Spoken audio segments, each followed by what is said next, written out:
Muy buenas tardes, estimados radioescuchas. Un gusto estar con ustedes el día de hoy y también compartir la mesa con Juan Carlos de Granados.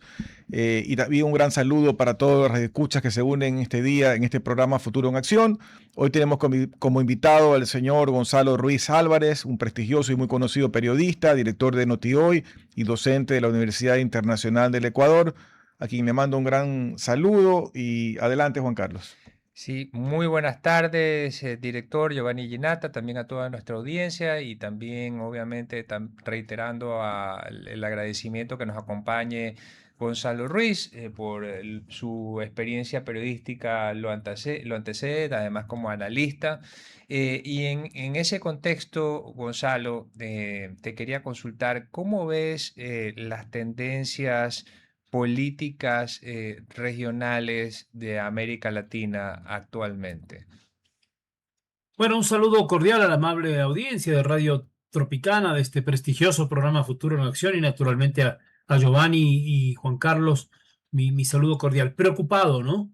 Preocupado todo lo que acaba de acontecer o está aconteciendo en desarrollo en el Perú, con un conteo a cuentagotas realmente de los votos electorales. Todavía no se cierra, hasta hace un rato estaba sobre el 95% de los votos escrutados, y con lo que todos los expertos dicen que es un empate técnico entre Roberto Sánchez y Keiko Fujimori, y con lo que está pasando en la segunda vuelta de Colombia, donde hay la posibilidad de que dos líneas radicales, tal vez extremas, del Espriella, que fue sorpresa y ganó la primera vuelta, pero Iván Cepeda, el candidato del petrismo, de la izquierda radical, no son buenos augurios para el Ecuador. Son vecindades importantes que siempre han estado ahí, digamos. Hay quienes piensan que incluso el Ecuador es un sándwich, ¿no? Entre Colombia y Perú, y esto nos anima a mostrar preocupación, porque todo lo que pasa en Colombia, todo lo que pasa en Perú, de algún modo se filtra también al Ecuador. Lo bueno y lo malo, lo benéfico, la producción, el crecimiento, la creación de fuentes de trabajo, pero también el lado oscuro, esa cara oscura de la luna, que es el narcotráfico, el crimen organizado, con fronteras que son permeables. De modo que seguimos atentos, hemos hecho múltiples entrevistas con analistas de Colombia y con analistas de Perú todos estos días, y la verdad es que estamos severamente preocupados. En el caso de Perú, yo no he visto las noticias temprano en la mañana, no sé cómo está el último dato de contaje.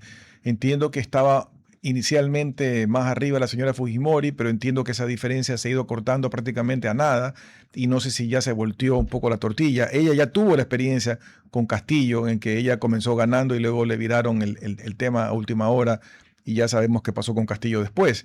Sería trágico que ella vuelva a perder. Y sería trágico para el Ecuador un escenario posible, ojalá que improbable, donde esté la izquierda nuevamente al norte y al sur. Digamos, es un escenario todavía posible. Hay que tener claro que las elecciones en Perú fueron el domingo, que están los conteos. Tengo aquí, acabo de abrir, justamente por tu pregunta, estimado Giovanni, la página de la OMPE, Organización Nacional de Procesos Electorales del Perú, y está el último dato. Es más, está actualizado a las 11:55, hace poquísimos minutos. Está contabilizadas en 95,97% de actas.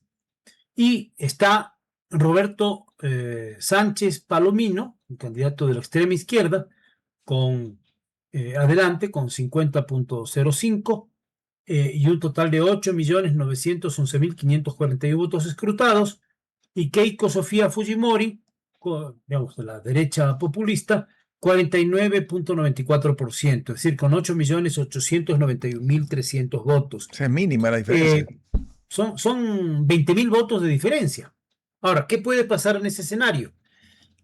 Sigue considerando los técnicos empate técnico. ¿Por qué? Porque el margen de error todavía da para cualquiera. Es decir, si Keiko Fujimori sube con los votos del exterior, que todavía no se contabilizan, o por el contrario, si Roberto Sánchez sigue subiendo con los votos del interior, que todavía no terminan de llegar, cualquiera de los dos puede ganar. Y basta con que gane con un voto para que se posesione. De ahí viene el proceso de impugnaciones de las actas. Todo lo que nos pasa aquí en el Ecuador nos pasaba antes con mayor frecuencia, ahora también sucede. donde la autoridad electoral, el Jurado Nacional de Elecciones, ha dicho que podría demorarse hasta un mes para tener el resultado definitivo. Y hay que tomar en cuenta que el cambio de mando es el 28 de julio. Es decir, hasta después de un mes estamos casi en vísperas del cambio de mando y todavía no sabemos si habrá un gobierno de derecha, centro derecha, populista, lo que fuere, Keiko Fujimori, o un gobierno de izquierda como Roberto Sánchez. De momento Roberto Sánchez está adelante. Como tú decías, fueron cambiando esos datos. Yo estuve atento toda la tarde y noche del domingo a los resultados, a los comentarios. Y cuando hacen el sondeo a boca de urna, iba adelante Keiko Fujimori, que es el exit poll que hacemos aquí, ¿no? Pero cuando hacen el conteo rápido a 1037 mesas electorales, ahí había, con un margen de 0,6%, ya estaba arriba Roberto Sánchez. Y ahora ya vemos que tiene un margen bueno, no llega al 1%, naturalmente, pero son como las consideraciones que hacen decir a los técnicos empate técnico, porque todavía no hay una distancia suficiente entre uno y otro. Ahora, ¿qué puede pasar en uno y otro escenario? El escenario de Roberto Sánchez, extrema izquierda, él es partidario de Castillo, que está preso, ¿no? Correcto. Sin embargo, votó Roberto Sánchez y fue a visitarlo a la cárcel. Hay una cárcel que se llama Barbadillo, donde están presos los expresidentes Pedro Pablo Kuczynski, Alejandro Toledo y Ollanta Humala y Pedro Castillo, una cárcel solo para expresidentes en el Perú, cosa curiosa, y lo fue a visitar. Él tiene todo el populismo de izquierda atrás de sí. Y Keiko Fujimori tiene, digamos, la derecha, el reflejo de lo que fue su padre, que hizo cosas muy positivas, acabando con el terrorismo en Perú, abriendo los mercados, pero también cosas muy negativas en materia de derechos humanos, y por eso Alberto Fujimori fue condenado. Es decir, los dos son candidatos que tienen sus mochilas, sus cargas pesadas. Sánchez, la extrema izquierda de Pedro Castillo, y Keiko, los rigores de un Alberto Fujimori al que también buena parte del Perú no lo quiere. Por eso es que Keiko no ha podido ganar. Tú recordabas la vez pasada, ¿no? Perdió con 40,000 votos con Castillo. Es que una elección antes, 5 años antes, o sea, hace 10, perdió también con Pedro Pablo Kuczynski por una cifra similar a 40,000 votos. Y ahora resulta que hay, déjame ver, voy a verificar de nuevo, hay 70,000 votos de diferencia, ¿no? Es decir, drama para Perú, drama también para Ecuador. ¿Por qué? Porque de Perú vienen armas, traídas de contrabando, pasan, es decir, todo eso, y por supuesto no se diga si miramos al norte, ¿no? Claro, ahora, ya como tú bien decías, Gonzalo, Pedro Castillo ya había sido electo en el 2021, un presidente de la izquierda que hoy está privado de su libertad. Me llama la atención que haya una cárcel para presidentes en Perú, lo cual no augura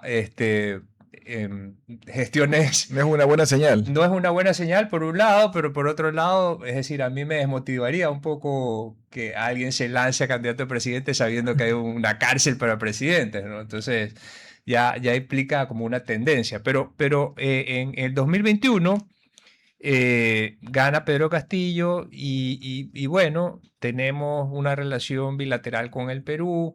Le gana a Keiko Fujimori. Keiko Fujimori también está ahora en las elecciones, pero igual mantuvimos una relación, entiendo, cordial con Pedro Castillo. Entonces, en el lapso que fue presidente, ¿tú crees que en caso de que no gane Keiko Fujimori ahora podría ser diferente?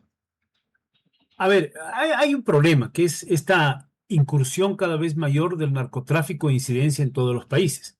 Por supuesto, hace una década no teníamos ese escenario en el Ecuador y ahora vemos cómo lo que pasa en Colombia nos afecta. Bueno, lo que pasa en Perú también. Y en Perú hay una alta incidencia de la minería. Hemos sabido todos que Perú ha sido tradicionalmente, vamos a ver, leer la historia del Perú y saber que los metales han sido importantísimos en la historia del Perú. Pero ahora también la minería, que es una fuente de riqueza, de impuestos cuando se lo hace legalmente, también es una fuente de corrupción y de opacidad cuando hay minería ilegal. Y el Ecuador está viviendo los efectos de la minería ilegal con mafias conectadas con trata de personas, con tráfico de armas, con ilegales, con personas sin documentos que vienen a trabajar en las mineras ilegales del Ecuador. Entonces, aparte sí me preocupa, ¿no? Porque Perú, a pesar de que los candidatos, en alguna medida, ambos, Keiko y Sánchez, han ofrecido regularizar el trabajo de la minería ilegal, es algo que existe y que permea toda la sociedad peruana y la economía peruana. Entonces, el dinero del oro, todos sabemos que el oro tiene unos precios enormes este rato en el mercado internacional, de algún modo trastoca la economía. Y esa parte me preocupa, por lo que tiene que ver con el Ecuador y los vínculos ilegales de los mineros con otros grupos de delincuencia organizada. Esa parte me preocupa severamente, gane quien gane.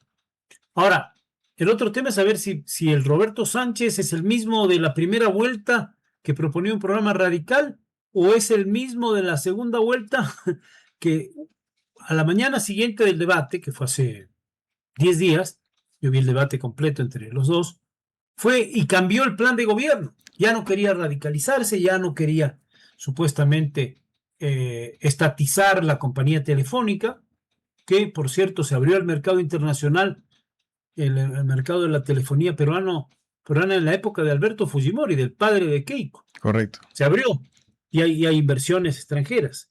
Pero ahora, en primera vuelta dijo que lo quería estatizar y ahora dijo que ya no. Entonces hay que ver qué Roberto Sánchez, si es que él llega al poder, realmente se hace cargo. Sigue teniendo esa presión de Castillo, ha dicho que quiere indultarlo, pero Castillo todavía, a pesar de que está en la cárcel, no está condenado todavía por un golpe de Estado, por cierto, quiso dar un golpe de Estado y cerrar al Congreso. Y ahí lo vacaron, que es una figura que en los últimos 10 años en Perú ha tenido mucha incidencia, que es dejar afuera a los presidentes. Han caído 8 presidentes, ya no nos acordamos ni los nombres, Vizcarra, en fin, ahora hay otro presidente que está durando en el poder 2 o 3 meses, de tantos que han sido destituidos en el Perú. Pero por otro lado también hay que decir que el Perú ha sabido mantener estabilidad económica, el sol frente al dólar no ha tenido altibajos en su cotización, y un presidente del Banco Central que ha estado 20 años en el Perú le ha dado estabilidad económica. Es decir, tragedia por la inestabilidad política en el Perú, estabilidad económica, por otro lado, que compensan de algún modo la balanza. Pero el vecino está ahí. Ahí lo tendremos por muchos años y tendremos que trabajar con esa vecindad.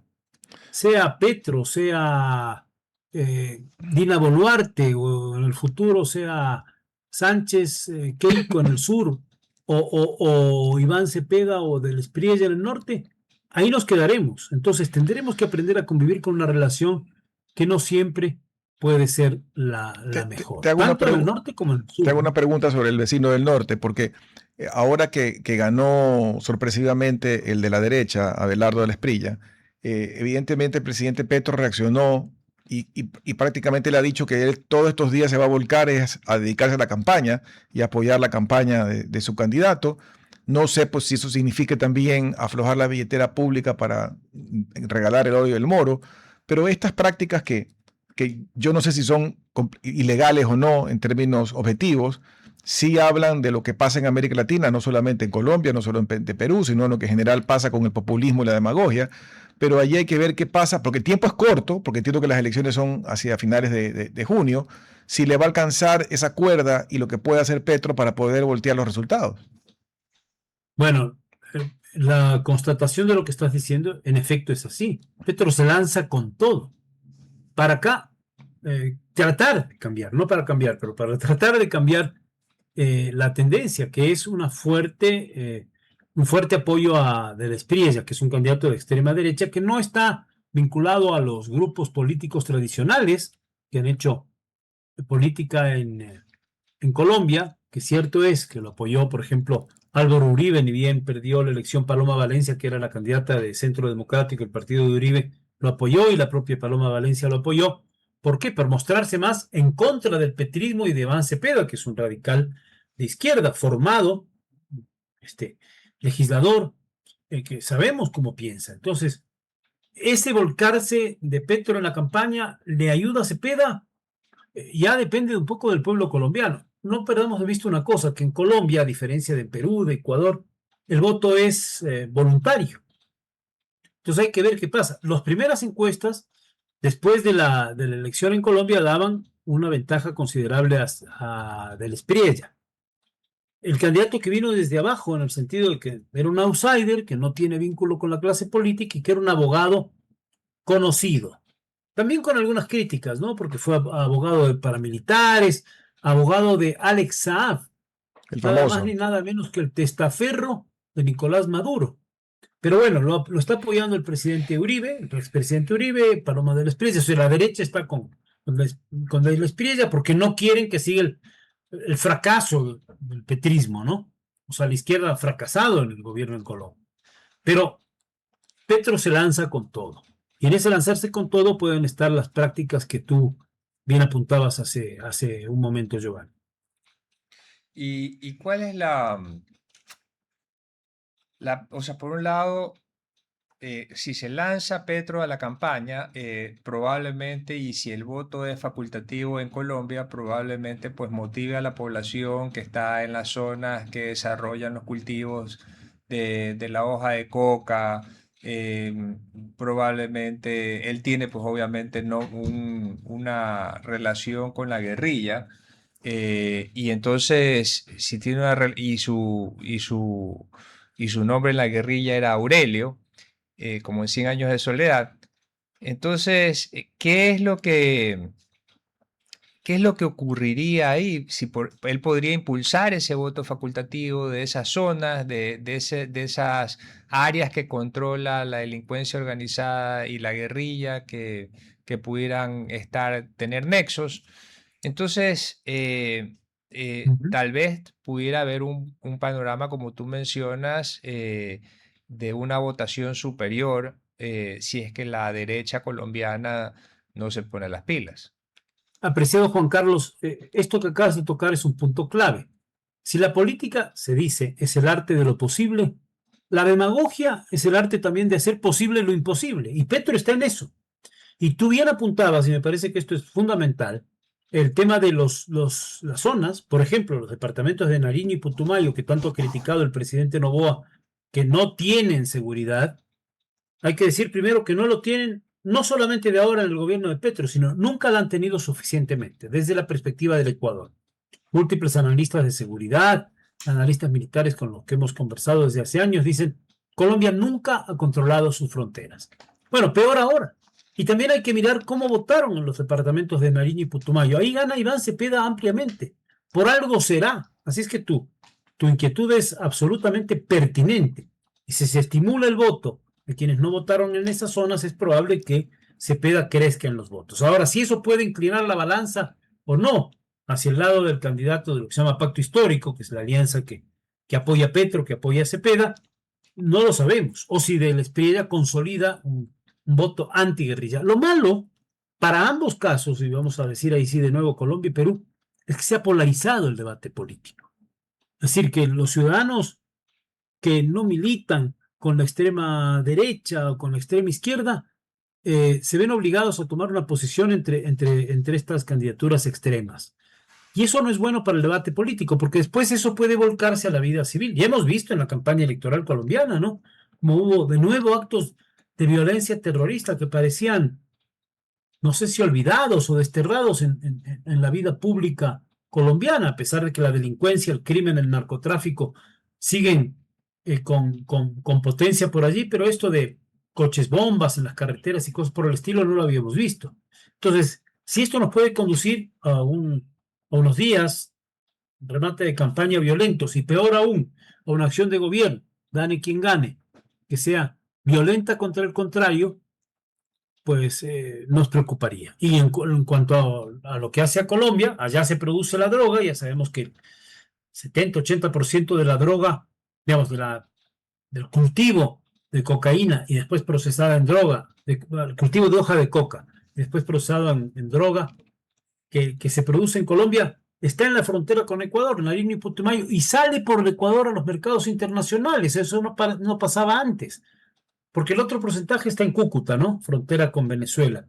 Pero lo que nos atañe, claro que nos preocupa, porque el Ecuador bien ha hecho en denunciar que la la frontera ha estado descuidada y bueno, se impuso una tasa de seguridad polémica, trae otras polémicas de por medio porque siempre afecta a los comerciantes de la zona, afecta al transporte, a los importadores de productos colombianos y también a los exportadores de productos ecuatorianos para Colombia, pero la realidad es esa, que hay una falta de control y de Estado en Colombia, no de ahora, desde hace muchos años en esas zonas. Y en esas zonas donde se produce la hoja de coca, donde están ELN, disidencias de las FARC y otro tipo de personas cultivando la hoja de coca, que luego se cocina, como dicen ellos, se traduce en un proceso semi-industrial a la cocaína, que es la que tiene grandes precios en el mercado internacional.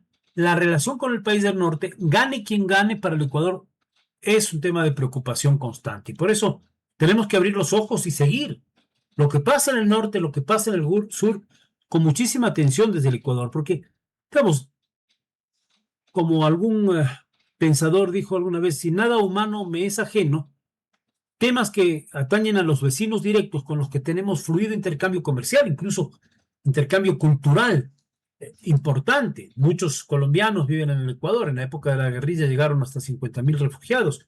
Muchos peruanos en menor medida viven acá, ecuatorianos que viven aquí y allá. Requerimos, es urgente tener una muy buena y fluida relación. Y tú mencionabas hace un rato, bueno, Giovanni mencionaba hace un rato el tema de los gabinetes binacionales, el tema de la relación con Pedro Castillo. Ciertamente, a nivel oficial, no hubo deterioro en la relación de Ecuador y Perú con Pedro Castillo, pero sí hubo preocupaciones. Sí operaron los gabinetes binacionales, ojalá sigan así, si Keiko Fujimori gana las elecciones, o aún si Roberto Sánchez las gana. Son importantes esos gabinetes binacionales que se llevan adelante hace muchos años, porque es parte de esa relación que estamos construyendo con no pocas dificultades desde que firmamos la paz con el Perú, pero que los ejércitos se unan, como se han unido, que se unan los gabinetes y busquen soluciones comunes para problemas comunes es muy importante. Y ojalá también, tarde o temprano, pase lo mismo con Colombia, ¿no? Claro, Gonzalo, tú entrevistaste hace pocos días al ministro Reinberg, y para mí es uno de los ministros más importantes y que mejor hace su trabajo en este gobierno. Pero no sé si tocaste este tema de Colombia, porque por un lado hay un gran esfuerzo del Ecuador en combatir este tráfico de drogas que sale por los puertos ecuatorianos, y frustración porque aparentemente no hay el esfuerzo, como tú mencionabas, suficiente del lado colombiano de frenar el paso de la droga. Pero ¿cuál es la postura, digamos, del gobierno? Porque si mañana gana el candidato de la izquierda, está claro que no va a haber nada distinto a lo que pasa ahora, y tendríamos que aguantar otro periodo más donde sepamos que no va a haber ayuda, y del lado ecuatoriano tiene que pasar algo, porque ya hay provincias que antes eran islas de paz, como por ejemplo Santa Elena, que hoy en día son un infierno, que eran mucho más seguras que Guayaquil, que las ciudades grandes, y que hoy en día son súper inseguras. Y toda esa faja costera se ha deteriorado severamente porque son puntos de salida de la droga. Claro, tú tienes toda la razón, Giovanni. Sí, he entrevistado muchas veces al ministro Reinberg, tanto en radio, en Notioy, como en TC. Las entrevistas en televisión, tú sabes, son cortitas y nos ceñimos en la última a temas de coyuntura. Se había detenido esos días al alcalde de Esmeraldas. Esmeraldas. En fin, había otros temas muy, muy coyunturales que los tocamos, pero en otras ocasiones sí que he hablado con Reinberg y, bueno, y con el propio presidente de la situación con la frontera, ¿no? Entonces, claro que hay preocupación por parte del Ecuador. Y claro que el Ecuador tiene razón en decir que Colombia no custodia adecuadamente su frontera. Pero de ahí a que vaya a haber soluciones. Con Petro, desde luego que no. O sea, con el petrismo mejor. Con Cepeda, desde luego que no. Seguirán el mismo statu quo. Dirán que mandan soldados, como dijo Petro hace unos días. Pero en la práctica no pasa nada, porque muchos analistas sostienen que Petro tiene una alianza, aunque sea oculta, con grupos de esta naturaleza. Con la Espriella puede haber un cambio. No olvidemos que el presidente Noboa mantuvo pocos días antes de la elección de primera vuelta incluso una llamada con Abelardo de la Espriella que fue divulgada públicamente, un Zoom, donde dijo, bueno, esto se va a normalizar si es que de la Espriella gana las elecciones allá. Más allá de que alguien pueda decir esto es interferencia en la política local, lo que sea, pero con Espriella hay un compromiso de por medio Del Espriella, si llega a ganar la presidencia de Colombia, de hacerse cargo del problema. Lo mismo hubiese pasado con Paloma Valencia, la candidata de Centro Democrático, la partidaria de Uribe. Ya viajó a la frontera en esos días y habló con los comerciantes de Ipiales, en fin, con las fuerzas vivas de Ipiales, mostrando su preocupación. Es decir, esa tendencia política estaría preocupada del tema y no sé hasta dónde pueden desplegar acciones. Ahí hay múltiples visiones, incluso desde el punto de vista militar, que la estrategia de Colombia en lo militar ha sido fallida. Tienen esa cuestión de ir a hacer operaciones puntuales y luego replegarse hacia los cuarteles militares, entonces no tener custodia física metro a metro en la frontera, cosa que por lo demás es imposible, ¿no? Son más de 500 kilómetros de frontera, pero tener una presencia más viva de las fuerzas militares. Eso es lo que espera y aspira el Ecuador y aspira el gobierno de Daniel Noboa. Pero por supuesto que esto llama la atención y preocupa al ministro Reinberg, que hemos hablado muchísimas veces.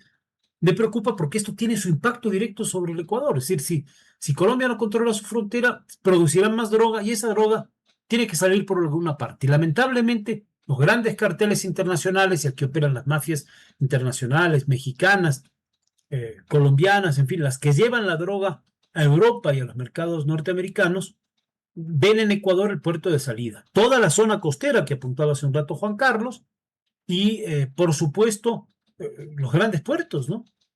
¿Cuántos cargamentos hemos visto detectados en los grandes puertos? Ahí hay que volver a los ojos a llamar a la cooperación internacional. Necesitamos tener nuestros puertos con detectores de escáner, bueno, filtrados a lo máximo, como ocurre en algún puerto privado. ¿Para qué? Para que haya controles a través del escaneo con personas que sean fiables, porque si no, o el narcotráfico los amenaza o los puede hasta matar. Entonces, eso es un gran tema del Ecuador en materia de seguridad, es lo que tenemos que afrontar, lo estamos afrontando paulatinamente como país, no es un tema solamente del gobierno, atañe a toda la sociedad. Y claro, lo que vemos como resultado de la violencia extrema es esta tragedia de los tiroteos entre las bandas. Muchos dicen, no, son los delincuentes y los narcotraficantes que se matan entre ellos, pero no, esto afecta a la población porque hay lo que se llama efectos colaterales, que son los ciudadanos civiles que no pueden ejercer su comercio, vender libremente su mercadería, abrir sus tiendas, transitar libremente, y que desde luego eso sí que preocupa mucho a todos nosotros, a toda la sociedad, al país. De modo que tenemos que estar muy atentos de lo que pasa en Colombia, de lo que pasa en Perú con la política. Mucha gente dice, ya a mí no me interesa la política. No, el mundo está interconectado. Así Y si es. tenemos fronteras tan importantes como la de Colombia y como la de Perú, los ecuatorianos debemos estar preocupados. Vamos a un corte breve y regresamos enseguida para seguir con este interesante diálogo. RTP 96.5, a la conquista del mundo digital. Programas de opinión con referentes de la comunicación. Noticias para contar todo lo que está pasando en todo momento. Una variedad de segmentos con lo que necesitas saber. Todo para mantener a nuestra audiencia y seguidores siempre bien informados. Siempre RTP. Buena compañía. Gracias por regresar con nosotros a este su programa Futuro en Acción. Para las personas que recién se conectan, estamos conversando con Gonzalo Ruiz Álvarez sobre su visión de algunos temas importantes que pasan en la región. Especialmente hemos hablado de los vecinos Colombia y Perú y de sus procesos electorales. Cambiando de tema, Gonzalo, más a la realidad local. Tú mencionaste algo en la primera parte que me quedó resonando, en el sentido de, tú hacías el ejemplo de lo que pasó con Fujimori y cómo abrió ciertos mercados, entre esos el de telecomunicaciones y demás. Y yo veo con sana envidia, porque el Ecuador tiene muchos problemas en sectores estratégicos, como nos encanta decir aquí, en electricidad, en petróleo. Y el Ecuador, a diferencia de Perú y Colombia, no ha querido dar el paso de liberalizar de verdad. Se han hecho en este gobierno ciertas mejoras en la ley para poder facilitar, por ejemplo, que la parte privada pueda generar 100 megavatios, hasta 100 megavatios, etcétera.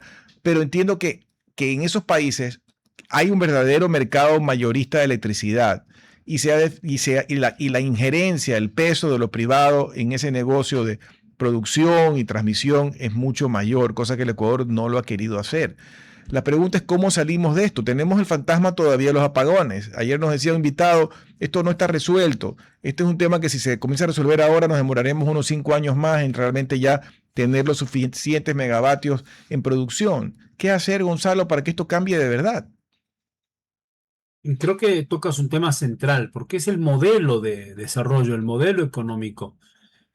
Perú tuvo apertura y la sigue manteniendo. Y más allá de la inestabilidad política de Perú, por ahora, vamos a ver qué pasa si gana Sánchez, pero por ahora tiene esa apertura a los mercados y eso genera que vengan inversiones. Colombia la tuvo, por supuesto Petro no la profundizó, pero siguió el gobierno de Petro en la lógica de dejar las cosas como estaban y no radicalizarse. Él mismo no se radicalizó en cuanto a la inversión extranjera. El Ecuador no ha dado los pasos con la velocidad que debía. Tuvimos, después del correísmo, el cambio político que supuso Lenín Moreno primero, Guillermo Lasso, frustrada la situación porque ese gobierno, digamos, tuvo que acudir a la muerte cruzada, y ahora el gobierno de Daniel Noboa han hecho muestras, por supuesto, de cambios en materia económica, pero me parece que la velocidad que requieren esos cambios todavía no es manifiesta. De modo que tu inquietud es absolutamente válida. ¿Qué necesita el país? Necesita que haya credibilidad, seguridad jurídica, estabilidad. Entonces, que vengan los capitales, por supuesto, de grandes empresas que pueden aportar dejando sus recursos aquí, pagando impuestos y creando fuentes de trabajo para mejorar. Y tú has mencionado algunos temas claves. Telefonía. Aquí tenemos, sí, 2 operadoras grandes, importantes de telefonía, pero podríamos tener alguna otra, no lo sé. Fíjate que recién el actual canciller negoció, me parece que en el mes de octubre, el tema de los nuevos contratos que estaban represados con las 2 empresas operadoras de telefonía móvil y celular, y se comprometieron a hacer algunos cambios y avances hacia el 5G. Ojalá el gobierno esté vigilante y que se cumpla, porque el 5G es un salto enorme en cuanto a la velocidad de la información y la tecnología. Mencionabas el tema de electricidad, pero si tuvimos una crisis espantosa, y cuando se quiso resolver o hacer un parche, un tapahuecos a la crisis, nos sobrevino lo de Progen, contratos mal hechos para equipos inservibles que terminaron no instalándose, lo que obligó al gobierno del Ecuador a contratar el servicio de las famosas barcazas turcas para compensar la diferencia que hay entre la generación hidroeléctrica, que no es constante ni todo el año, ni abundante en el modo suficiente como para atender a la tasa creciente de demanda de energía, porque todos los años consumimos más luz, hay más computadoras, más casas, más televisores, qué sé yo, que consumen energía.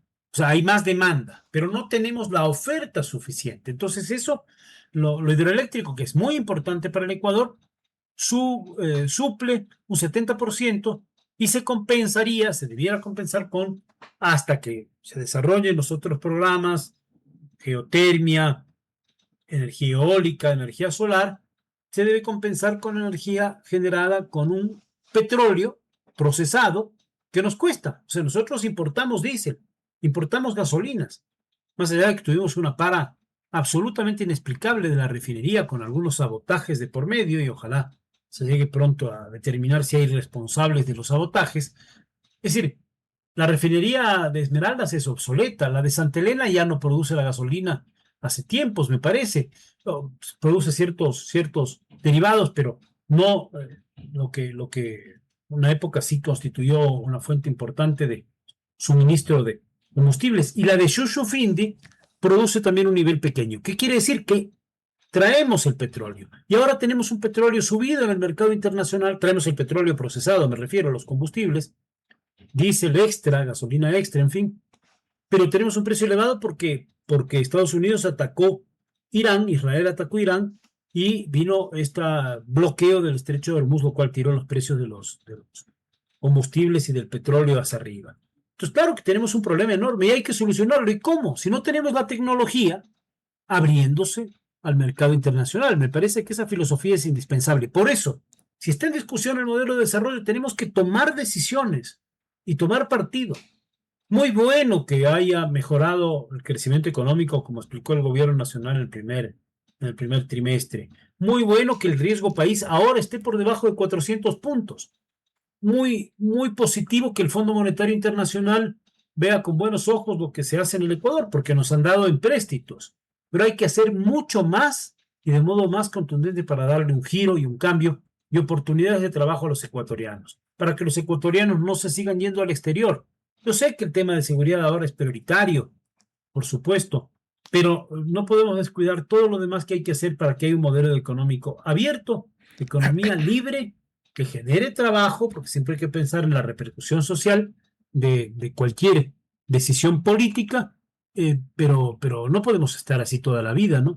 Parece que nos demoramos mucho en las decisiones y que el país no termina de avanzar como pudiera. Tiene ingentes recursos y capacidad y talento, pero daría la impresión de que estamos un poco frenados en las velocidades que se requiere para todo eso. Seguridad jurídica, apertura económica. Estamos en el programa Futuro en Acción con Gonzalo Ruiz y quisiera aprovechar la experiencia en el análisis político de Gonzalo, ya que has mencionado la palabra cambios y dentro de esos cambios están los cambios que se han producido en el gabinete recientemente, la renuncia del presidente de la Asamblea Nacional también me parece que es un cambio que significa algo. Así es que, ¿qué opinas tú de estos cambios? Juan Carlos, lo primero que hay que decir es que el presidente insistió en algo que ya se manifestó en la última fase del año pasado, que es la reducción de la estructura del Estado. Si en fines de año nos quedamos con 14 ministerios, ahora se reduce todo a 10 ministerios. Primer tema. Entonces ahí hay 3 ministerios que absorben o cobijan, o si se quieren, se integra por fusiones o por absorciones, como hemos dicho, a varios sectores. Uno de ellos es el de la producción, que es la clave de lo que estamos hablando, ¿no es cierto? Pero ahí está el Ministerio de Economía y Finanzas, ahí está el Ministerio de Agricultura, Ganadería y Pesca, ahí está el Ministerio de Producción, que tiene que ver con lo que producimos, con la industria, con lo que exportamos, y también el turismo. Es decir, me parece que este nuevo ministerio es un macro ministerio, un mega ministerio, con la responsabilidad de Sarija Moya. He estado manejando el Ministerio de Economía y Finanzas con solvencia, ciertamente. Es una funcionaria técnica. Lamentablemente no se expresa de modo tan constante en entrevistas de prensa. Yo he tenido la posibilidad de entrevistarle 2 veces de que está en el ministerio, en la radio y otra en televisión, pero sí hace falta más contacto con la prensa de la ministra Moya, porque tiene muchas cosas que decir y tiene mucho que decir por lo que se hace. Ahora tiene unas responsabilidades enormes en esta absorción de ministerios. Entonces, es un ministerio clave. El otro que queda grande también no es el desarrollo humano, trabajo y lo que era antes Ministerio de Bienestar Social y Derechos Humanos. Entonces, todo eso se concentra en Cynthia Gelliver, que tenía antes la Secretaría General de la Administración y es una nueva ministra de este superministerio que tiene mucho que ver con el trabajo, siempre los temas laborales, los temas de desarrollo humano y, claro, la atención de lo que antes se llamó Ministerio de Bienestar Social y Trabajo hace algunos años, ¿no? Y después está la otra rama que es transporte y tecnología. Infraestructura, claro, era infraestructura, transporte, tecnología, obras públicas les llamábamos antes. Yo recuerdo que en la época del gobierno del presidente Roldós, del presidente Hurtado, se llamaba Ministerio de Transporte, de Obras Públicas, Transporte y Telecomunicaciones. Bueno, volvemos a eso, ¿no? Pero todo esto con Roberto Luque en la cabeza y también seguramente con muchos acondicionamientos de ministerios, subsecretarías, algunas desaparecerán, otros se fusionarán.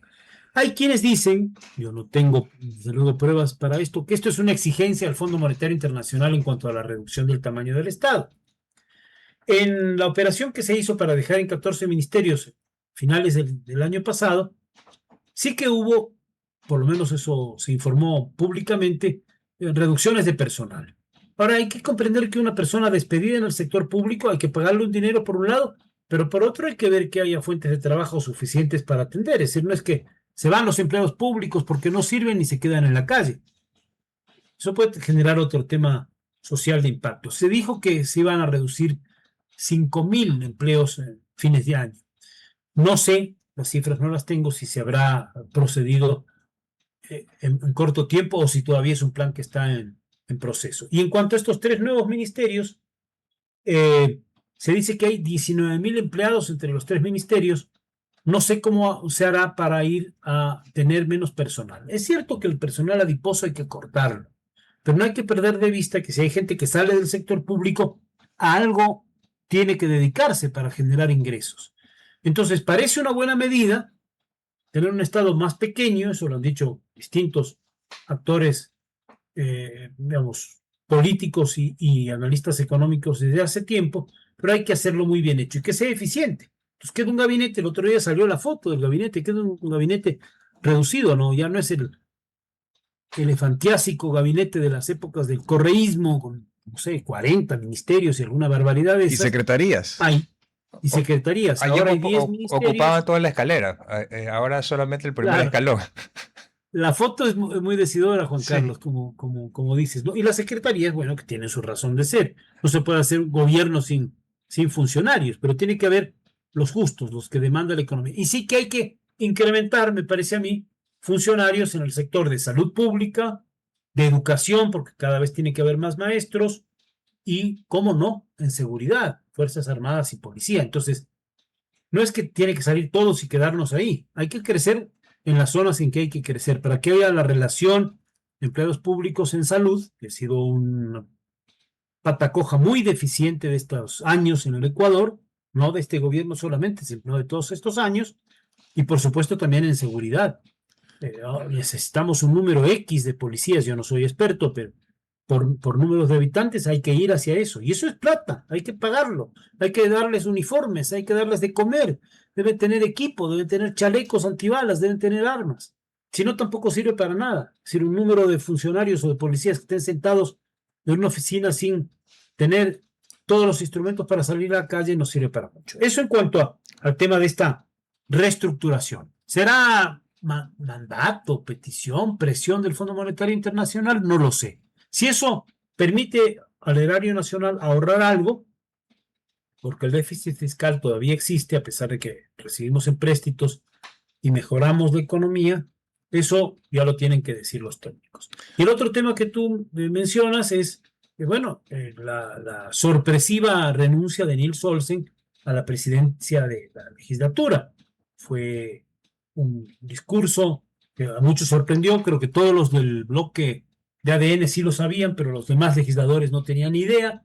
Hubo protestas. Ya se había anunciado hace una semana por parte de ADN, el movimiento oficialista, que algunos de los cuadros políticos irían a las, digamos, a las candidaturas o por lo menos a las elecciones primarias como precandidatos.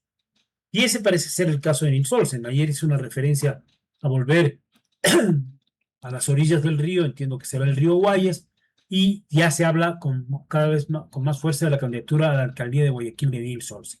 Pero no hay que perder de vista que también asume una vicepresidenta del Congreso o de la legislatura que en 2 meses y tal vez menos, mes y medio, va a dar a luz, está encinta, que es la doctora Michelle Mancheno, y entonces mañana se designa a un nuevo vicepresidente de la legislatura, que será quien ocupe durante el tiempo del digamos, receso obligado por el tema de la maternidad de Michelle Mancheno, la presidencia. O sea que vamos a tener pronto, en 1 mes y medio máximo, un nuevo titular de la legislatura hasta que Michelle Mancheno pueda reintegrarse. O sea, son cambios políticos.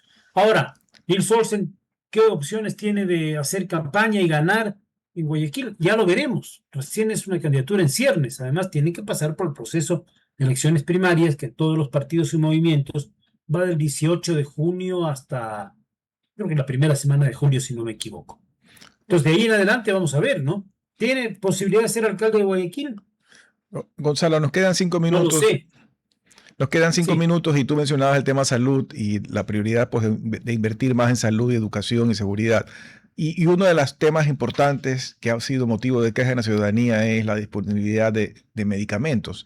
El gobierno promueve o creó una institución centralizada que sería la que llevaría las compras públicas de medicamentos.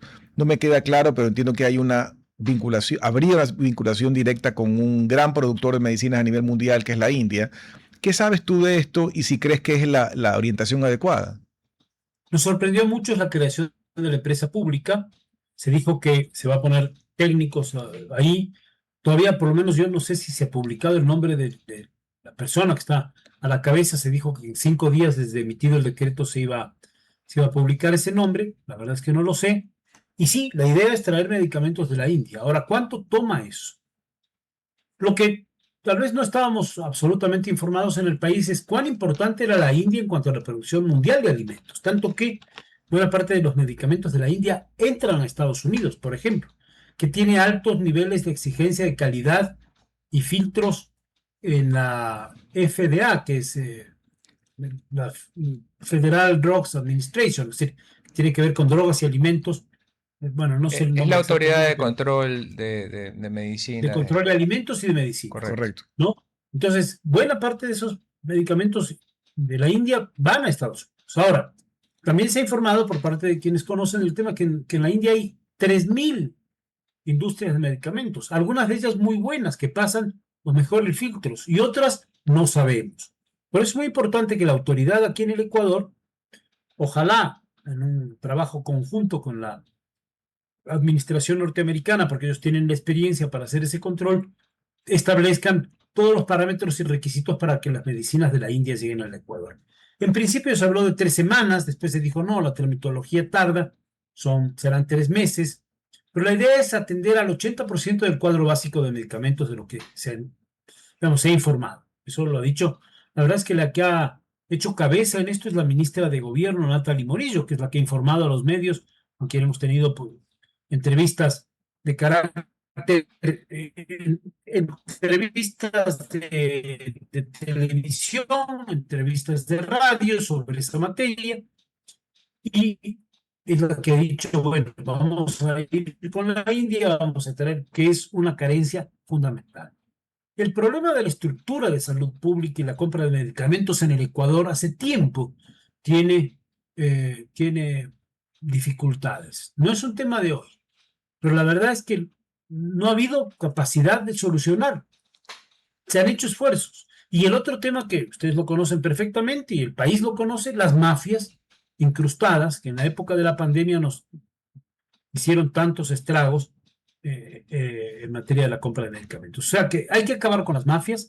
Es la idea de la creación de una nueva empresa. Se suprime un viceministerio, el Ministerio de Salud Pública, pero tampoco se ha conocido mayores ejecutorias del nuevo ministro de Salud.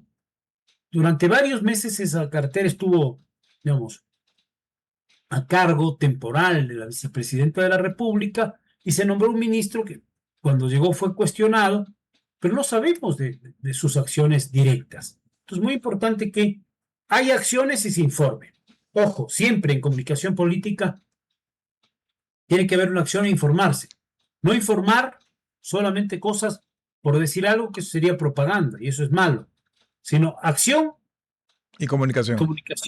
Gestión y comunicación. Gestión, pero sin gestión no hay comunicación posible. Y una gestión sin comunicación, la gente no se entera. Entonces, sí preocupa que esto funcione. Ojalá que funcione. Ojalá que haya absoluta transparencia.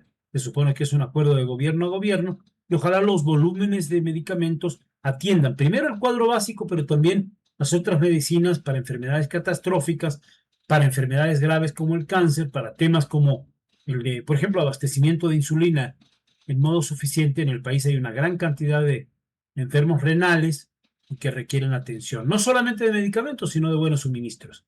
Es una de las grandes preocupaciones del país, tema al que hay que darle la vuelta. Gonzalo, se nos ha acabado el tiempo. Muchísimas gracias por compartir con nosotros esta hora y tus conocimientos. También gracias a la gente que nos escucha por acompañarnos el día de hoy. Que tengan todos una buena tarde hasta el día de mañana. Muchas gracias. Hasta aquí, Futuro en Acción. Control Master Marisela Basantes. Transmisión digital Gerardo Díaz. Redes sociales Erika Eras. Dirección Javier Gamboa. Todos los derechos reservados. RTP 2026. Si disfrutó este programa y aportó de manera positiva